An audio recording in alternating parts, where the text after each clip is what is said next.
Meeting people now.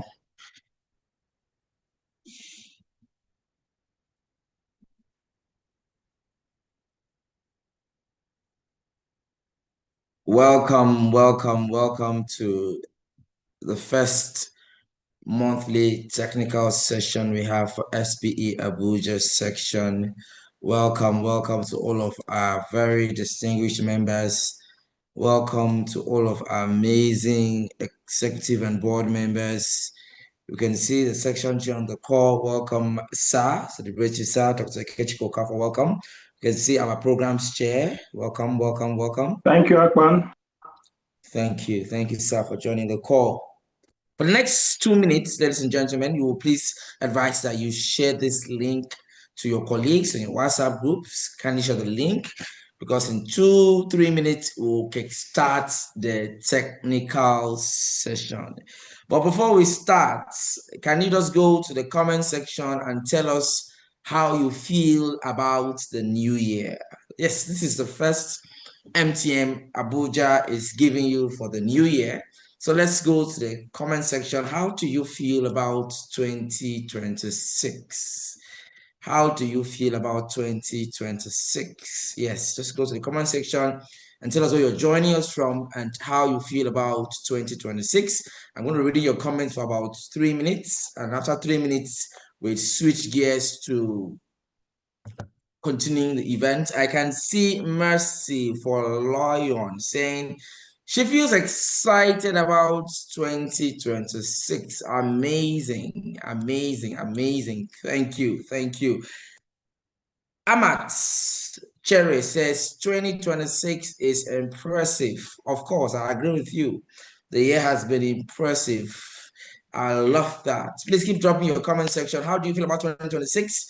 And how do you feel about being part of our lecture today? Ibrahim Manu says, greatly excited. Phenomenal. Falalu, of course, a board member on SP Abuja, says, ready for the opportunities the year promises to present. Of course, I join you in that line of thoughts. Of course, I'm also most excited about the opportunities 2026 has for us as members of the Society of Petroleum Engineers Abuja section. Ladies and gentlemen, once again, you're welcome to the monthly technical session organized by SP Abuja section. Just in case you don't know what SP means Society of Petroleum Engineers. And our core vision and mission is to share and disseminate technical knowledge in the exploration of oil and gas to all of our members. So if you're not a member of SPE, I think you should join immediately after this lecture.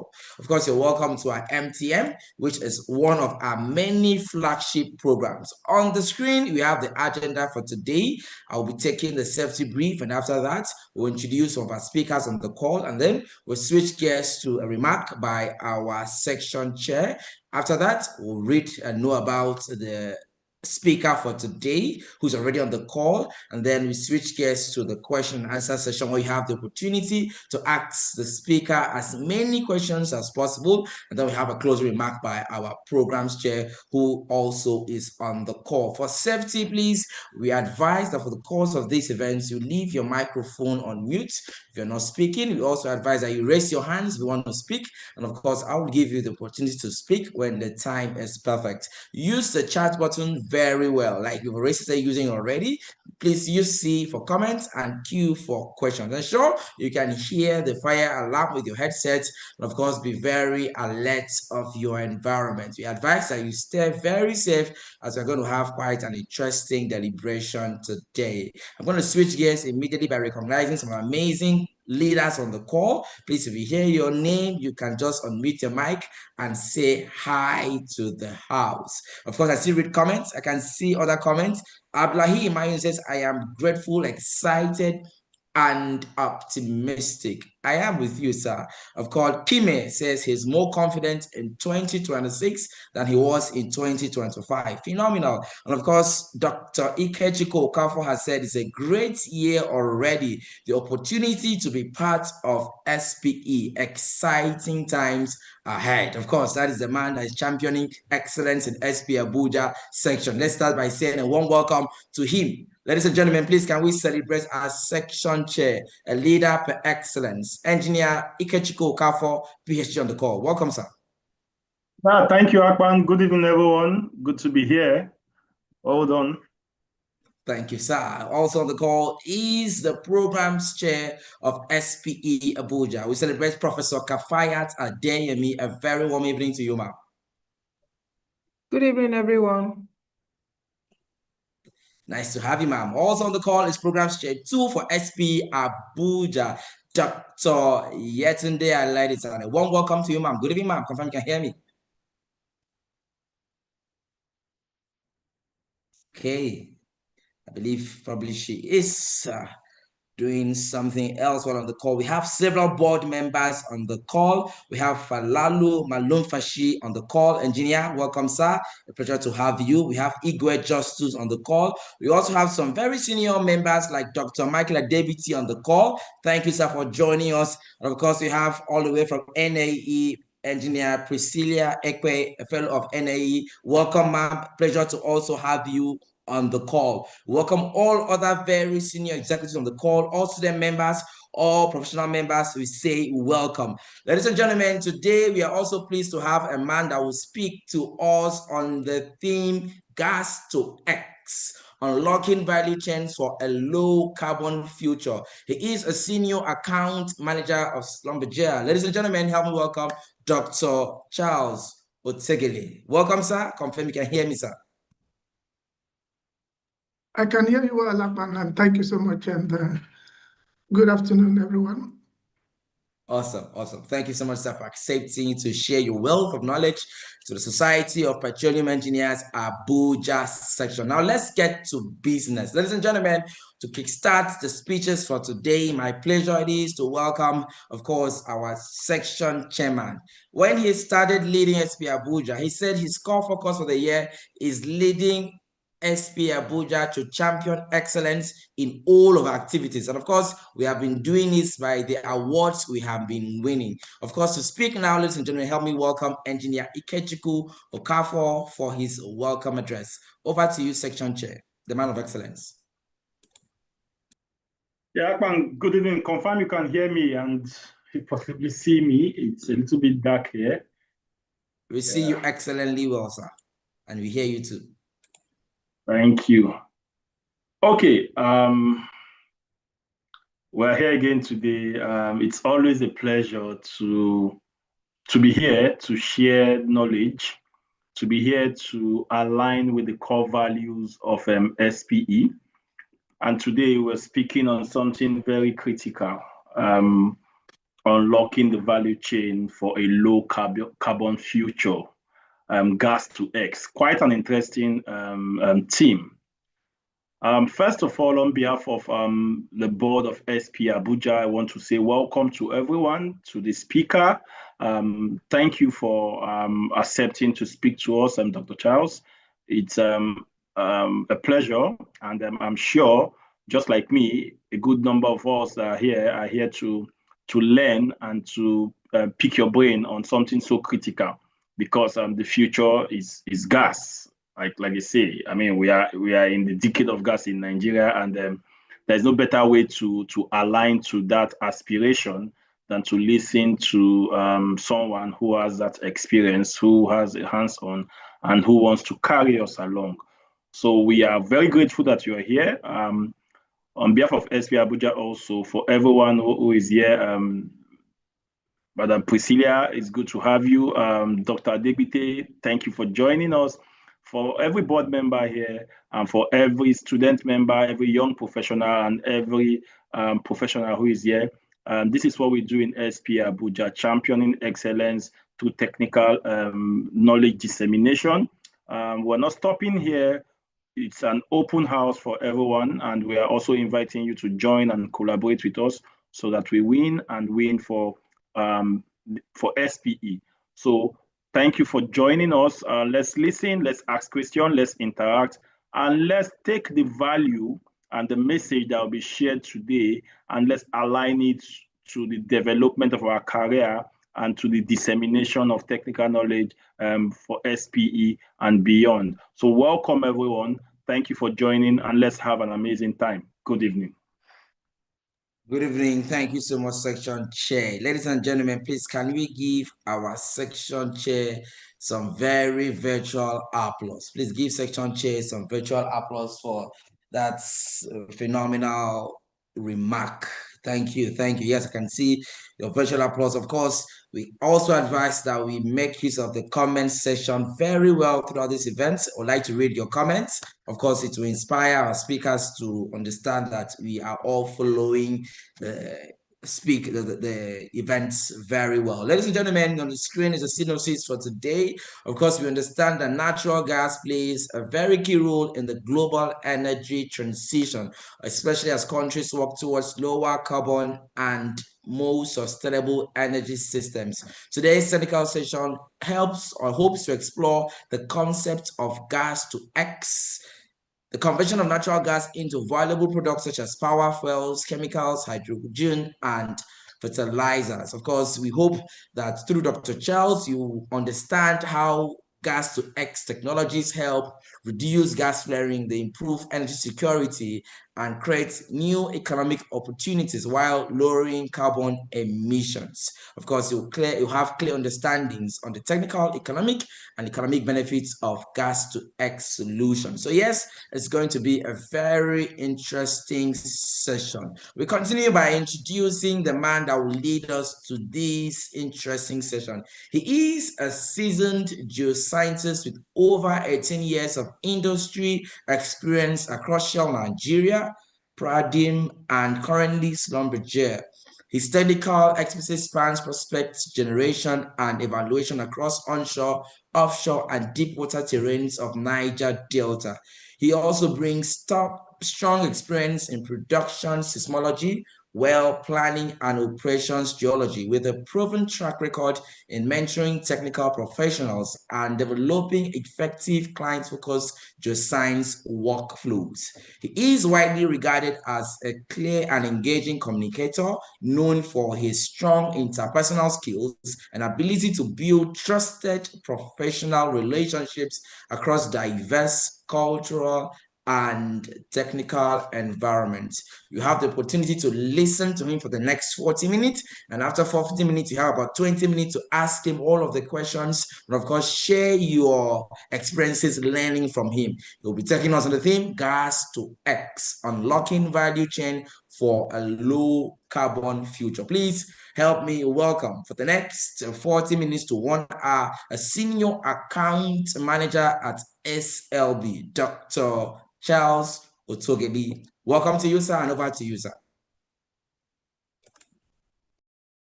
All right. Thank you so much, Akban, and thanks to the entire SB community Abuja chapter. It's a pleasure for me to be here, and really excited that we would all be discussing this wonderful topic this afternoon, because I know clearly that's one of the balls in town. Everybody's talking gas, everybody's talking gas to X, and the planning on what they want to do with it and what not to do with it. Just a little correction here. I think the fault is mine, actually. Lessons learned for me, I've not gone to my LinkedIn to update it for a long time. So I'm sure, Akbar, you went to my LinkedIn and picked up what was there. So my bad. But it's good you did this. So it means I have to really spend time to go update it. I've got all over 28 years of experience. So that means I haven't gone to my LinkedIn for a pretty long time. So this is me putting the barrel on myself and I'm pulling the trigger. But all the same, we know gas is actually something really exciting and interesting. And from understanding of what we know of the Niger Delta, most people from a geological standpoint will tell you that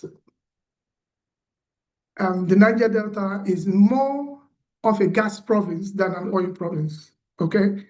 Different people have different school of thought concerning it, but the most important thing is, what do we do with the gas? And then with all the discussions going on worldwide around gas. I'm sure some of us were interested in what happened in COP28 in Abu Dhabi in the UAE, and there's COP29 coming up pretty soon, and all the discussions has been around gas, the environment, alternative energies, and all of that. And I've been in some discussions where people ask, what's the future for the oil and gas in Nigeria? What's the future for professionals like us who majority of our activities in this part of the world relates around the oil and gas? And I'll say this upfront, the future is brighter than it can ever be. You know, I can say that from an authoritative standpoint. So getting into the topic of what we will be looking at today, globally, from a global perspective, you find out that majority of the emissions captured globally is about 54 gigatons on an annual basis, right? And that map below is just trying to show a 10 by 10 kilometer area of the world, and probably where all these emissions are coming from. Could be from transportation, from power, from different means. And so that distribution is there. You could see that as well from the pie chart to the right. Power definitely gives the most emissions, but of course today we focus more around what we do with the oil and gas and the natural gas and all of that. So our agenda today will run as follows. We'll look at methane emissions, we'll look at zero carbon fuel, we'll look at capture and storage of CO2, and as time permits, we'll run through process optimization, just a little bit of that, and then process electrification. So we see what we can do with gas, and probably at the end, we'll be able to answer what that X factor relating to gas is. Just to ask, does the questions come at the end, or we take it as we go along?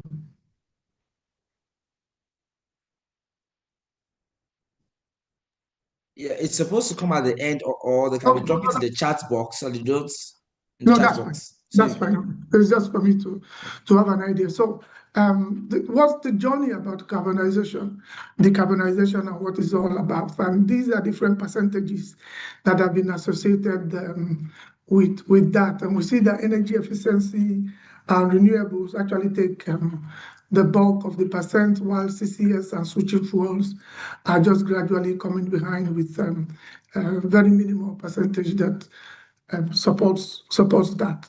Now, in that journey, for example, if we look at the original emissions, which you could see to my right here, the bar chart there, that is 100% of emissions there. And what are the types of fundamental improvements we can begin to bring to these in order to reduce emissions? So you see the methane net zero there, you see how we go about minimizing fuel flares, how we maximize the efficiencies that we have, electrification and renewables also begins to follow that when we start to define our pathways and options that are available and what we can do with the gas. So apart from the electrification, we capture, we store, we inject into reservoirs, which a lot of the oil and gas companies are doing now. And then we apply alternative fuel processes to all of that. But when we do all of this, there's still that remnant. What happens to that remnant? And of course, we know what the Millennium Development Goal is for each country has their own target, and I'll mention those as we begin to go along.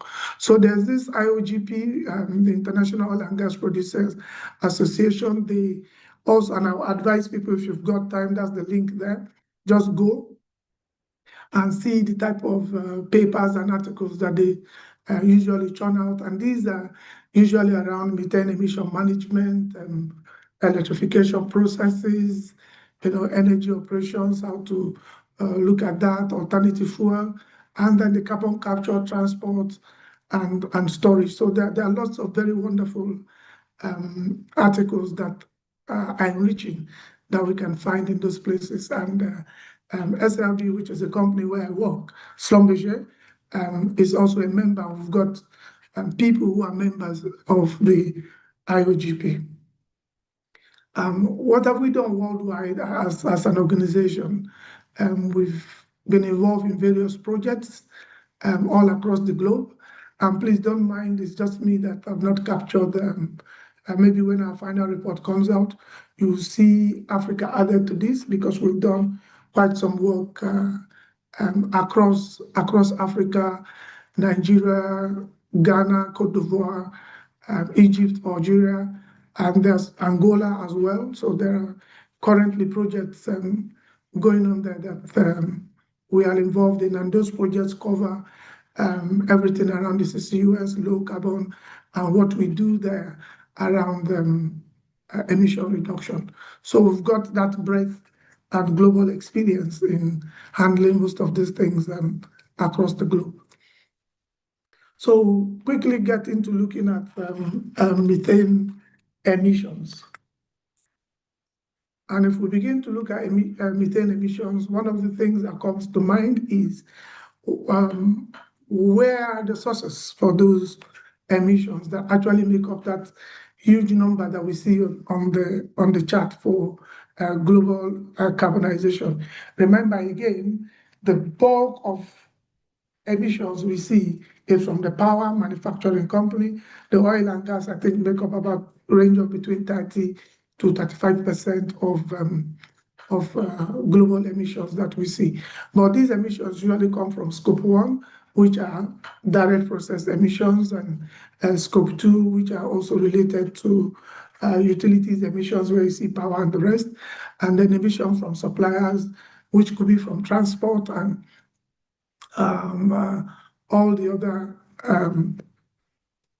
generators and things like that that we usually would see. And then this pie chart here gives a global perspective to what is being emitted on a global level.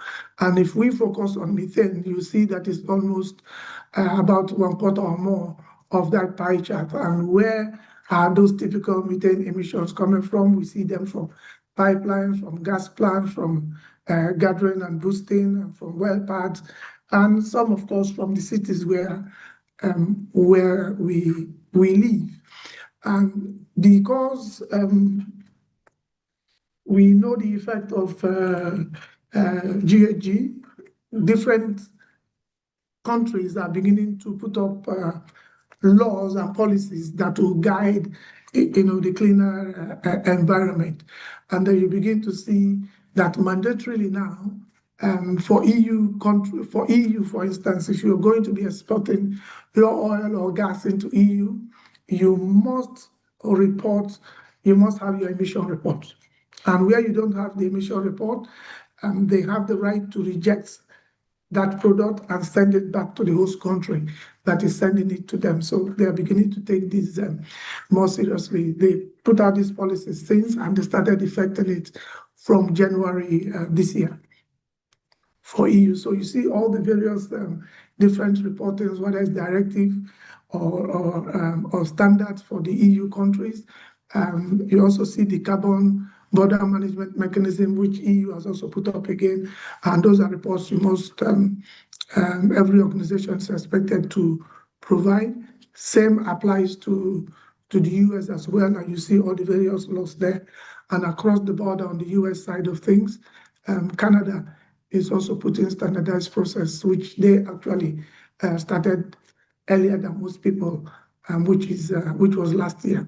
All is geared towards meeting the 2030 objective, which is just 4 years away from today. The question becomes, what are we doing in Nigeria? Because I'm sure I didn't put up Nigeria here. And I got this from the NUPRC. As you know, they are the regulatory body that handles our everything related to regulating the oil and gas industry. Good enough, I heard the chairman when he was making his speech, he mentioned about the decade of the gas, which again was very exciting for me to be hearing that. We know all that came up in 2020. Nigeria made a deliberate effort to say, okay, we need to now be looking at gas. We have to stop flaring. We must find ways to begin to utilize all of this gas that we're flaring from the onset of oil and gas development in Nigeria. So in 2021, we know that the Petroleum Industry Act came up, same with the Climate Change Act, and then the Energy Transition Plan. And of course, in 2023, which is 2 years ago, the NUPRC established an Energy Transition Department, which is one of the people I work with on a very close basis, talking with them and engaging them and involve a little bit in the policy that are being churned out. Fast forwarding, they also have the Nigerian Gas Flare Commercialization Program, which has actually taken off. I know that late last year, awards were given to various companies to have certificates and work on how best to harness the gas. And those companies have come up with various things that they want to do. From the NUPRC report, these are the various percentages they've given to emissions that happens across Nigeria for power. Again, you see that power has got about 40 million tons of CO2 equivalent. Transportation is following closely up with 43 million tons equivalent for CO2, and same applies to the industry and also cooking, of course. And you see the creaming curve in the middle, just clearly representing all of that. What then is the goal for the government is to see that these emissions are reduced, to see that rather than flare, let's work out how best we will harness the gas. And some of these companies that already have the certificates to do that are already looking at how they can begin to convert those gas to methanol, convert it to CNG, LNG, and all of that. So give it another 2 years or more, you start to see that boom in the oil and gas space for new things that has been done with the gas. And all is geared towards Nigeria's plan to get to net zero by 2060, if I recall the last conversation that's been had around that. And if we step back again into methane and the combustion in the industry, and since we're already talking flare, we know that for the open flare, usually across the globe, for most countries, the percentage of destruction efficiency is at 96%, right? And why that is the case is because for most refineries across the globe, they've got good mechanism and good ways of actually burning off these gases that even when they get into environment, it's very minimal CO2 that you would find there. So just putting up some mathematics here, if one assumes an 84% destruction efficiency, you see that when we use proper incinerators for managing our flares, which is the picture you see on the right, you are reducing combustion significantly when you compare those two, the two graphs, bar charts that you see across there. So what value does methane, what's the economic comeback? Because it's easy to say, we're going to be doing this and doing that. Majority of these emissions we find around combustion, and you see that is taking about 60% of that combustion because, of course, we've got refineries all across the globe and they flare. And if they flare well, then it's not so much of a problem. But however, what happens to the remaining 40%? And we see that a good percentage of that is coming from the methane and hydrogen content for those, and also that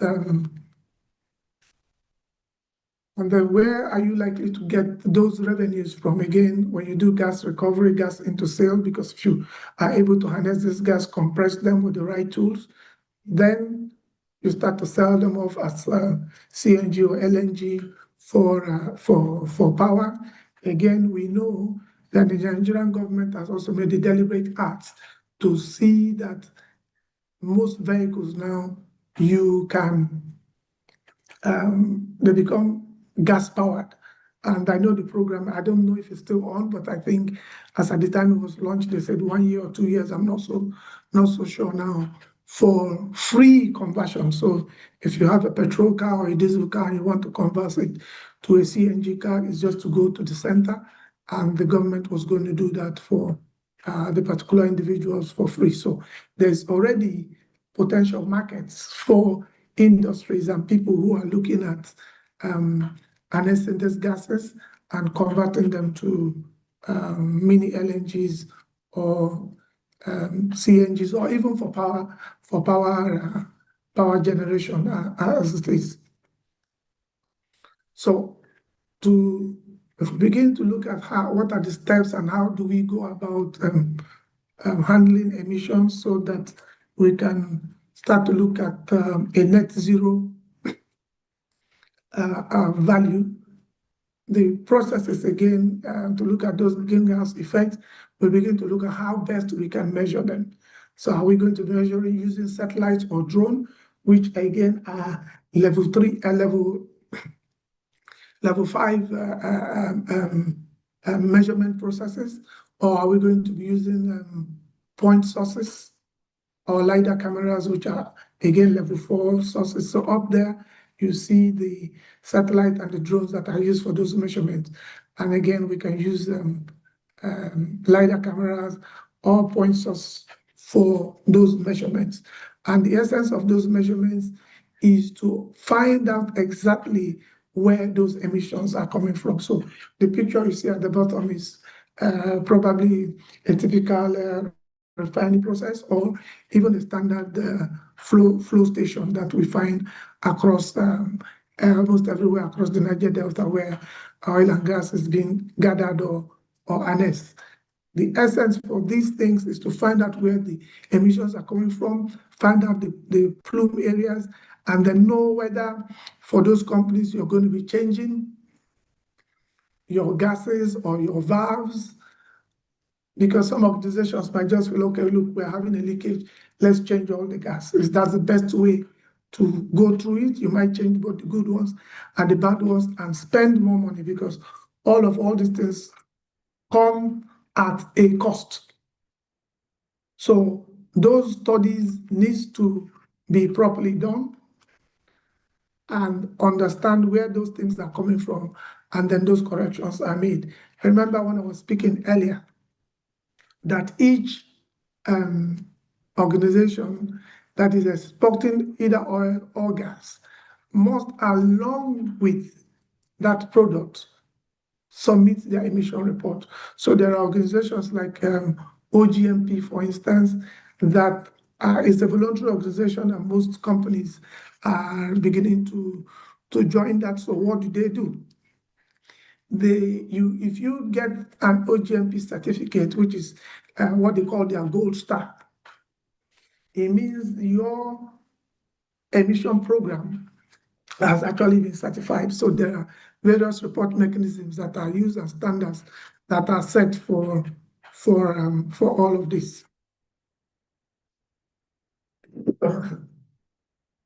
Just a typical example here on, if we now begin to look at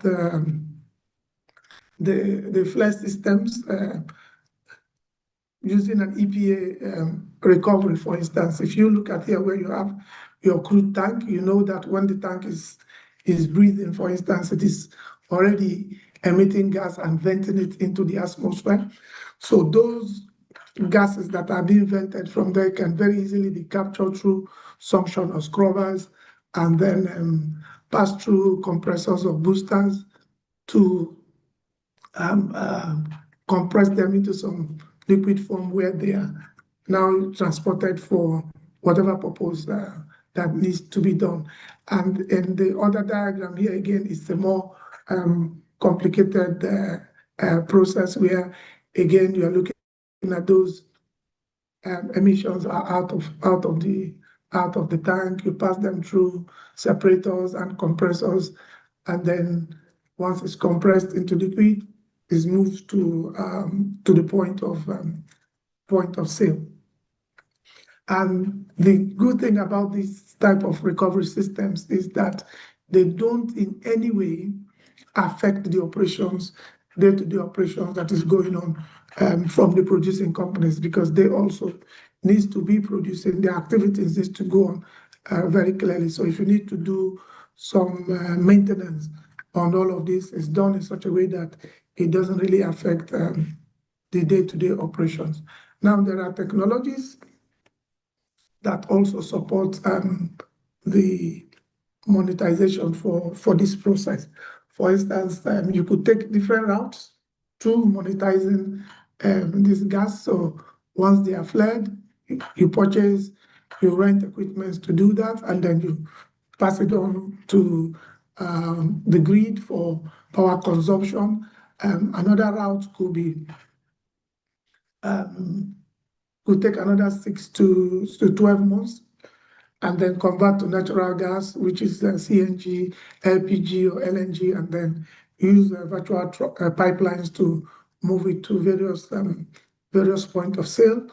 Another way to do that is to have some JVs, add more equipment depending on the amount of gas you're looking at there. So you design, you build, you own, operate, and maintain, which is the kind of agreement that the companies that have approached NUPRC and gotten those certificates are looking at to do. So for some of them now, they are looking at converting this to synthetic liquids, where it could be methanol for chemical use in Nigeria.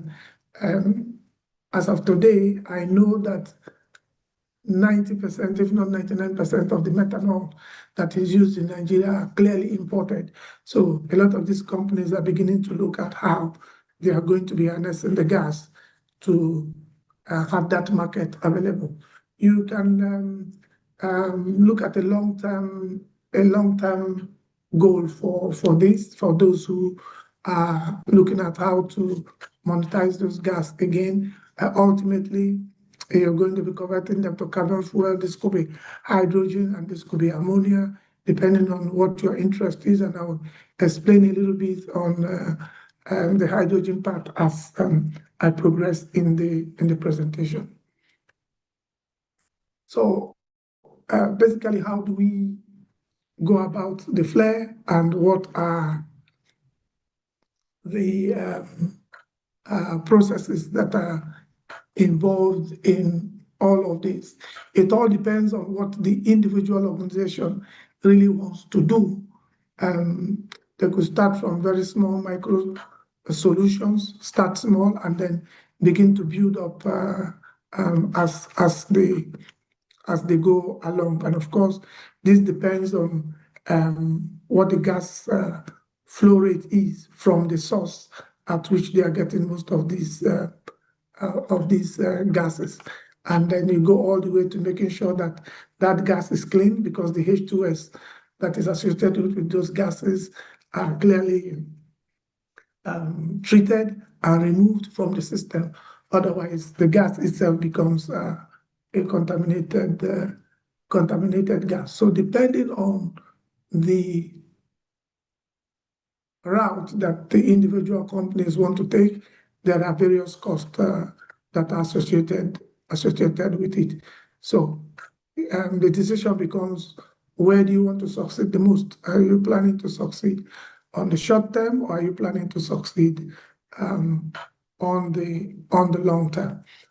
This slide just shows an example of what we've done as an organization in Kazakhstan, where we've actually added some pumps to help to compress and boost the gas through multi-phase meter processes, and that has helped this particular organization to see more monetary values from the gas that they've got in their operations rather than flaring. For the abatement processes, again, there are 3 key steps to follow. You need to plan, you need to measure, and you need to act. What we typically do here on the methane side of things is we know that for secondary recovery processes for the oil and gas companies, we reinject those gases into the reservoir and use that to boost oil production. A lot of companies now are beginning to have gas recovery processes, are setting up clear gas gathering plants where they now go and convert these gases to whatever end product that they are looking at to eventually take to the market. For the refineries, again, you could do a post-combustion capture and then convert those to CNG or LNG, and the same applies to your hydrogen, which is your zero carbon fuel, which is the next thing I would be speaking about very briefly. Please, how am I doing with time?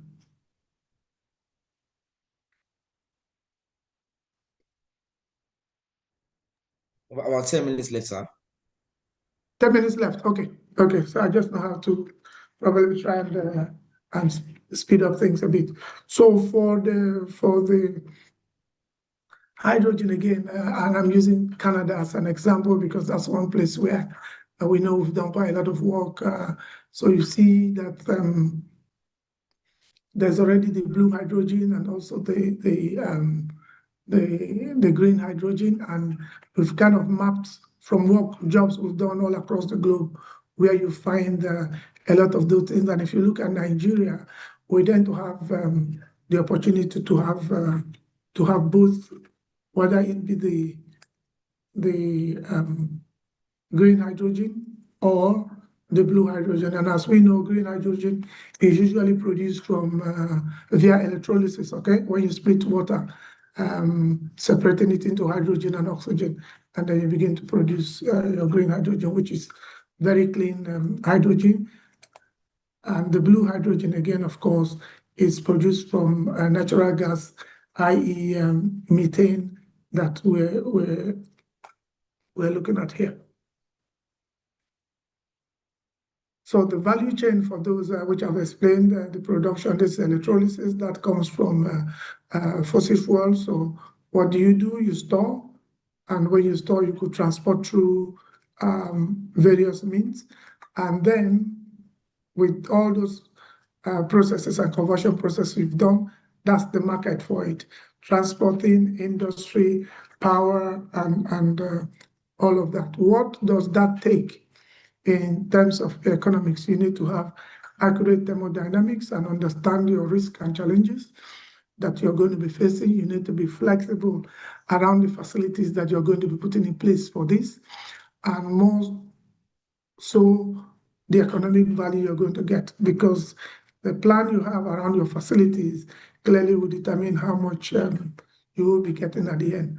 For hydrogen, for instance, in places like South Korea, that's already been used to power cars. So they compress those hydrogens, get them to cool, and so they have cooling dispensers, and then they power those to cars. And depending on what time, from the studies done in Korea, the peak time when people usually go to fill up their cars for hydrogen is usually around 7 p.m. and typical, like we do in Nigeria. I don't know how it is for you folks in Abuja, but I know in Lagos, anything from 6 o'clock if you're driving home, you think probably there's a fuel scarcity because the number of cars you find around the filling stations is quite more than what you typically will see during the day. Again, this is just a quick scenario on how you can use hydrogen and power it, used to power our various homes. Trying to speed up as quickly as I can just to utilize a little time I've got left. For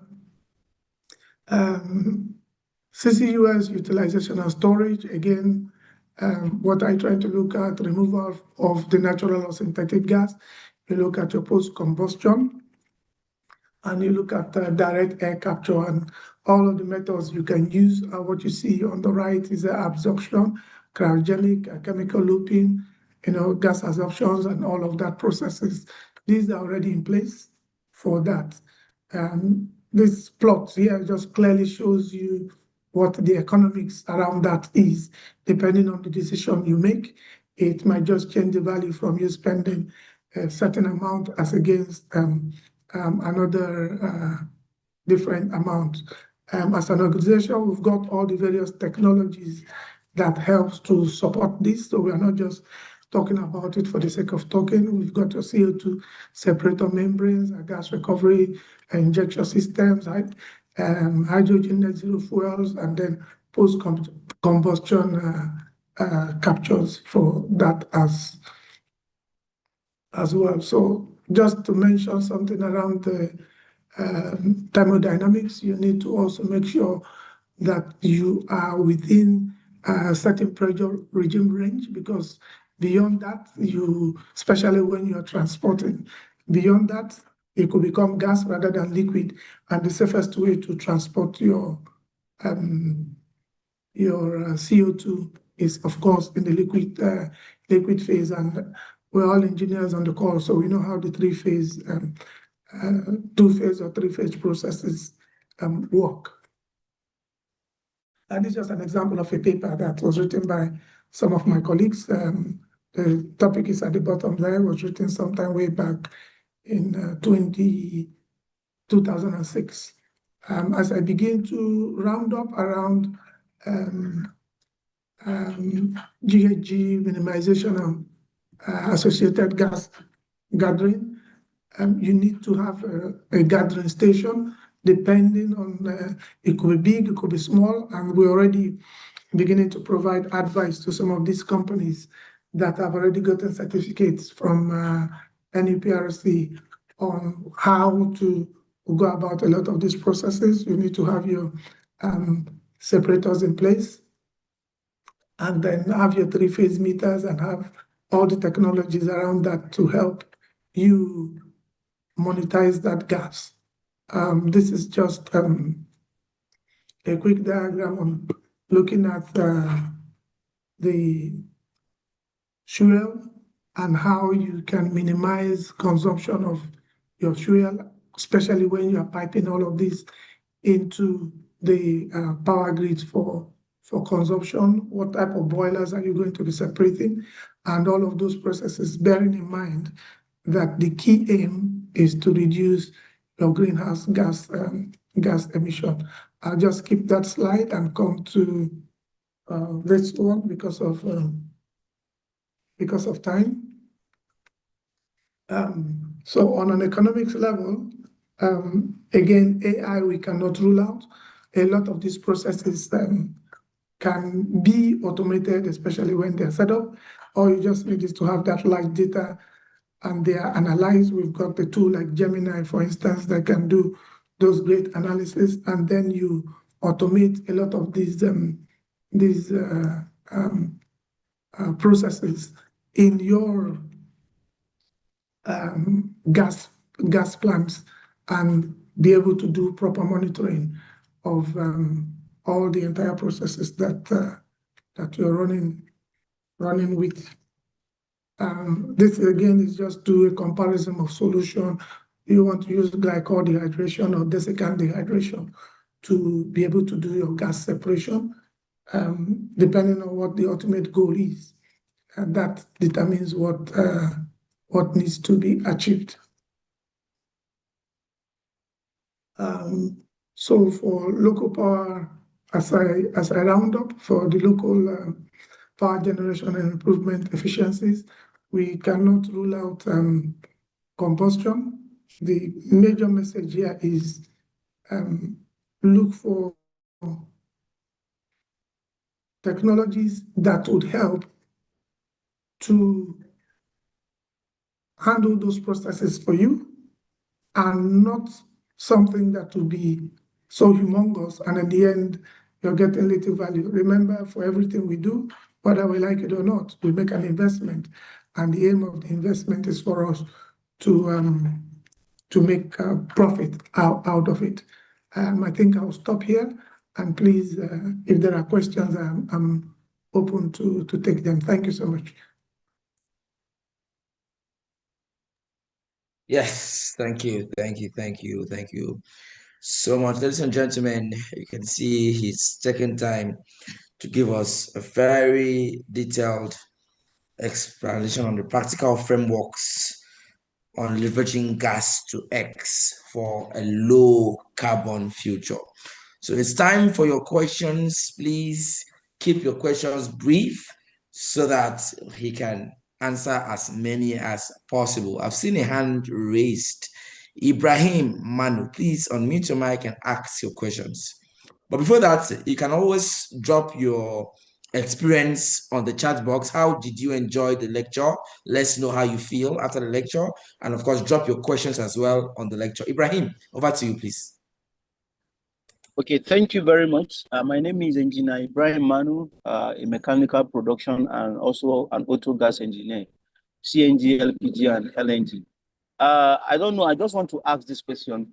How ready or how, government is in terms of meeting this target of net zero or zero emissions by it used to be 2030, but now it has been shifted to 2060. The reason why I'm asking this question, I would want to know whether it is a yes or no answer, because so far so good. What you wanted to mention for the government program was PCNGI, Presidential Compressed Natural Gas Initiative, where a lot of installations was done for commercial vehicles. The program was massive and government has done a lot, but it is not still enough, because part of the problems is that we have shortage of gas stations all around. In fact, even in Abuja, you will see a lot of vehicles queuing, these hybrid vehicles that use the CNG you have talked about. And we still, the gas stations, they are not available. And again, late last year, when the price for gas, it used to be 230 per cubic meter, but towards the end of last year, it rose to as high as the range of 400 to 540 or 550 thereabout. So this is the reason why I'm asking that question. How ready is government in achieving this net zero emission by 2030, or now that it has been shifted to 2060? A whole lot of these presentations, I think and I feel, if the answer is yes or no, but I would want that SPE should find a way of maneuvering her way to government policies and government programs that these things are easily achieved, so that we have this net zero emissions. And then again, I don't know, are we also considering the aviation industry, also the water transportation, the ships, in terms of the usage of these natural gases?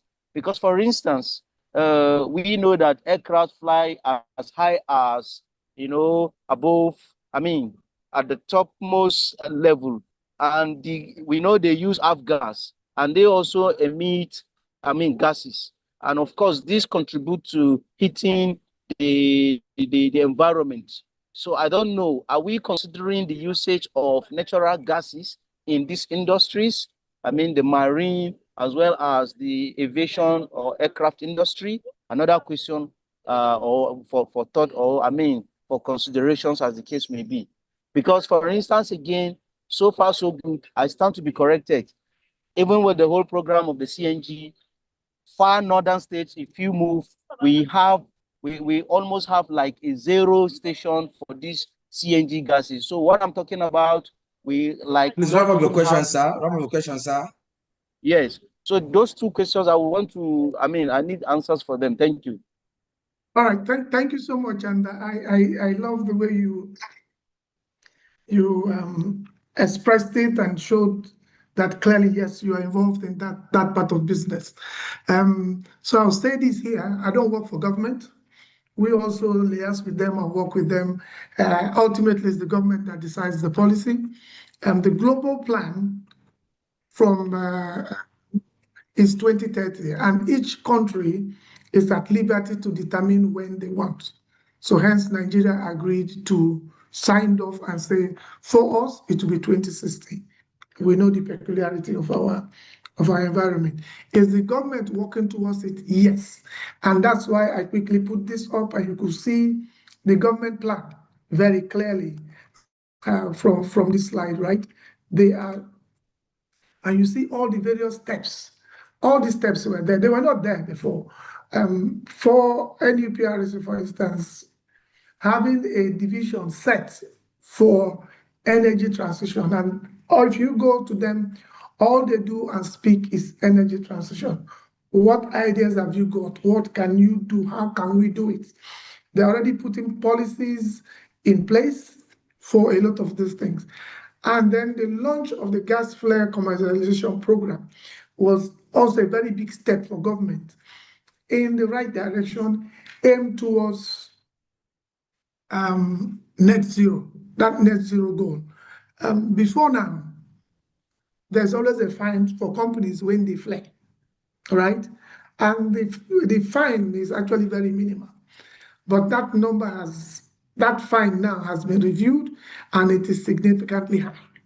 So a lot of companies are now beginning to make sure that they don't flare because they know the fines they will pay. So all these are government steps towards making sure that we achieve the 2060 goal, and it's not just something that is signed off on paper. I think your other question was around the aviation and the marine industry, if they are going to be using this. I know for the aviation industry, for instance, if you are flying, especially if you're flying international, if you look at your ticket, there's always an amount there for net zero. So those aviation industries are already collecting that money, and they are paying that fine. Now, what the future holds for them, if I look at the two big major aircraft producer, Boeing and Airbus, around what they want to do with gas. I've not heard anything from that sector, but is it that they are not looking at it? I am very, very sure that they are looking at it. Ultimately, gas is a lot cheaper than fossil fuel because they run on diesel for the ships, and you know that the aeroplanes, they run on jet A1 grade fuel. So there are processes in place already. In Europe and the rest, and the Americans, for instance, airlines do pay. They pay their emission taxes. So these are imposed by government. And the essence of imposing those taxes is to make sure that they quickly work towards cleaner energy and then stop paying those taxes, because those amounts are quite significant. I hope that answers all your questions. For government putting more of these stations all across, well, like they say, there's a limit to what government can do. As individuals, we should also start looking at investing into these processes, because the market is there. I can say for sure that the market is there for Nigeria. So imagine you are one of the organizations that own this certificate from government to harness those gases, and you're already harnessing those and channeling it to the national grid for consumption. Any of these discos, I'm sure, will take that off you. And then we'll stop getting through this while of our national grid falling and sleeping and waking up and not falling and falling again. Thank you.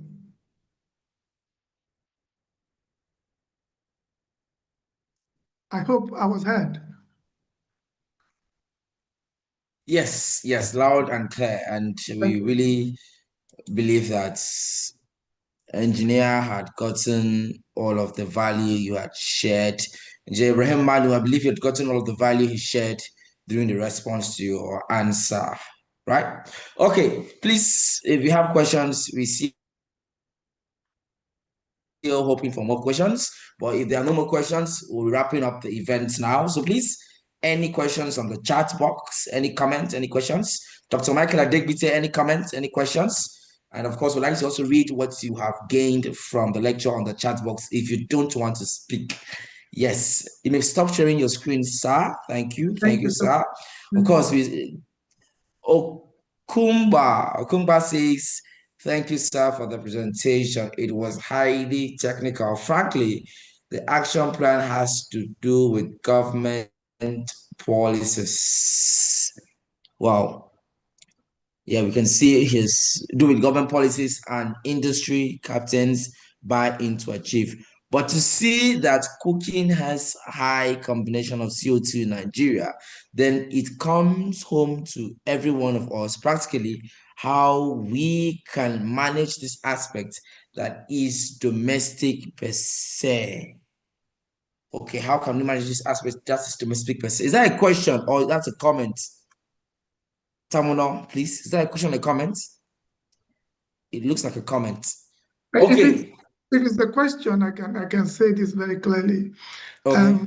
We all need to start making deliberate efforts to be using cooking gases rather than firewood or kerosene, because those actually generate more emissions.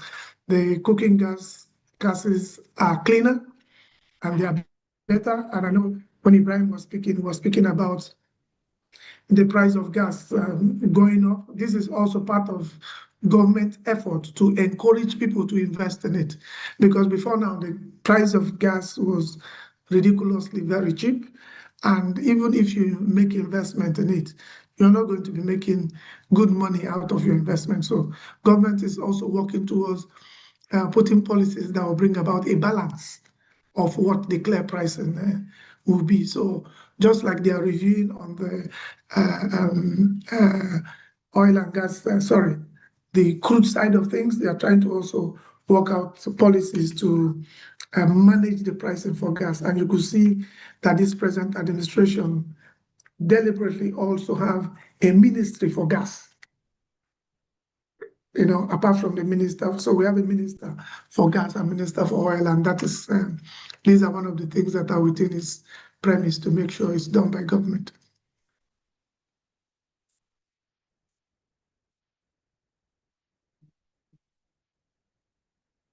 Okay, thank you so much, sir, for your response. Okay, ladies and gentlemen, because of time, we'll just take one question. I have my hand up. Yes, ma'am, you're the last person. So after our program share, because of time, we will also advise that you head over to his LinkedIn to drop your questions or comments. So the very last question for tonight is from our program chair, Professor Kafayat Adeyemi. Over to you, ma'am. Thank you, Akpan. Thank you, Dr. Togile, for the presentation. My question is similar, straightforward. What's the compliance level for these companies? Can they choose to keep flaring if they look at the cost of investing in these facilities? I can just choose to keep flaring and pay the fine rather than investing in facilities for the conversion. Okay, so it's two fronts, right? The producing companies, they still want to produce their oil, they still want to sell. That is where their major investment is. And what's the value for gas for them? Not so much. Is it that gas doesn't have value? It does have high value. I can give you an example, and I'm not trying to campaign for any particular organization. For instance, I know Seplat, for example, have what you call the ANOH gas. And recently, they've announced, I've forgotten how many, about 300 metric tons is being piped to, I'm trying to remember the exact power, to the national grid, sorry, for power generation, right? So they are one of the few producers that are making investment in this. Because the government have seen a little bit of delay from the producers, they have now put it out there and given out licenses. I know as of last year, 22 new companies were offered licenses to harness those gases. So the government is telling the producers, you don't want to use the gas, you want to flare, you want to pay the penalties.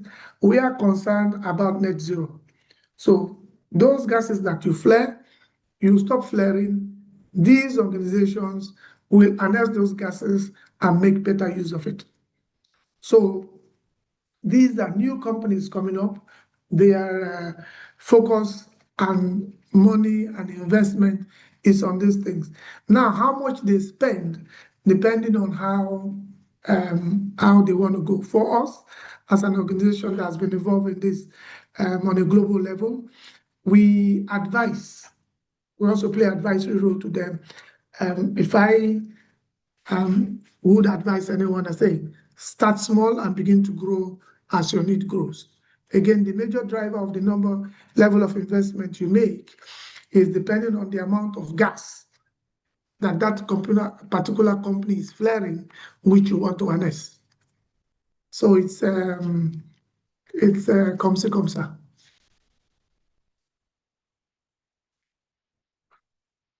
All right, thanks. Yes, you. yes, you've answered my question, yes. Thank you.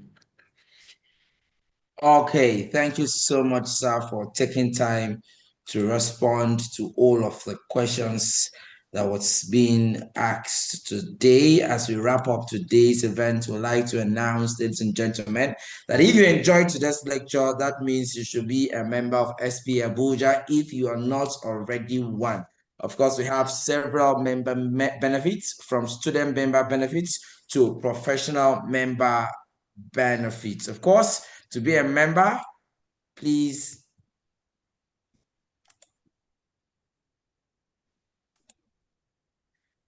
we advise that you reach out to our membership chair at Engineer Ogenerume Ogolo. The number is on the screen. Just take a screenshot and he will guide you on the membership process. Of course, membership fee is 77,500 naira with a renewal of 62,500 naira. The account details is on the screen should you want to make your payments today. We also advise that you visit all of our social media platforms from Instagram down to YouTube. Like, this event is streamed on YouTube so that you may have more information on SPE Abuja. Of course, SPE is a partner to this conference, the Nigerian International Energy Summit 2026. So we advise that you attend the conference, register, attend the conference, and do well to visit the SPE booth. It happens from the 2nd to the 5th of February 2026 at the Bola Ahmed Tinubu International Conference Center here in Abuja. We also have the SP Africa Geothermal Workshop for 2026, which is coming up on July 20th to 21st, 2026. Please ensure you send your abstracts. Deadline for submission of abstracts is on the 17th of July, 2026. And of course, our first flagship event for the year is the SP OLEF Conference, Oloibri Lecture Series and Energy Forum. This conference is held to commemorate the first commercial oil discovery in Nigeria by Shell Darcy at Bayelsa State in the year 1956. Of course, we have a lot of dialogues amongst policymakers, captains of industry, and it's happening at PTDF Auditorium here in Abuja on the 9th of April 2026. So please do well to register and attend. Wrap up this event by having a closing remarks by our program's chair, Professor Kafayat Adeyemi. Prof, over to you for your remarks, ma'am. Good evening, everyone, and thanks again for being part of our January monthly technical meeting. It's been about 45 minutes of real technical presentation. When I mean real, I mean real technical. Thank you so much, the presenter, Dr. Charles Otogle, for all the efforts you put in preparing this. I know you have very, very busy, tight schedule. I know how long I've been chasing on this, but thank you so much. We do appreciate your contribution to this month's technical meeting. Thank And you. to the section chair and the board members, thanks for driving this, and we look forward to other technical meetings coming up. Have a good evening, everyone. Thank you so much, ma'am. Please, can we turn on the video cameras? Let's have a screenshots for the gram, please. Turn on the video cameras, please. Turn the video cameras, please. Thank you. Let's have screenshots. Yes, I see Bashir. This is my first time here, and I must say this is a very insightful session. Thank you, Bashir, for joining our event for the first time. You are welcome in the name of the Lord. Welcome, welcome. So please ensure you register and you're a part of SPE Abuja. So ladies and gentlemen, Dr. Michael, I see you. When I say SPE, respond with clean energy. When I say SPE Abuja, respond with clean energy, and then you show us your thumb. Just do this. Just do this. You smile. Dr. Malami Mohammed, I see you on the call. Thank you for joining us. Smile. SPE Abuja is respond with clean energy and your thumbs up. Are you ready? SPE Abuja. Clean energy. Okay, since you don't like that one, let's say culture of excellence. Since we prefer culture of excellence. SPE Abuja, culture of excellence. The last time, SPE Abuja, culture of excellence. Thank you. So we have about 5 minutes to network, and then we end the call in 5 minutes. Thank you.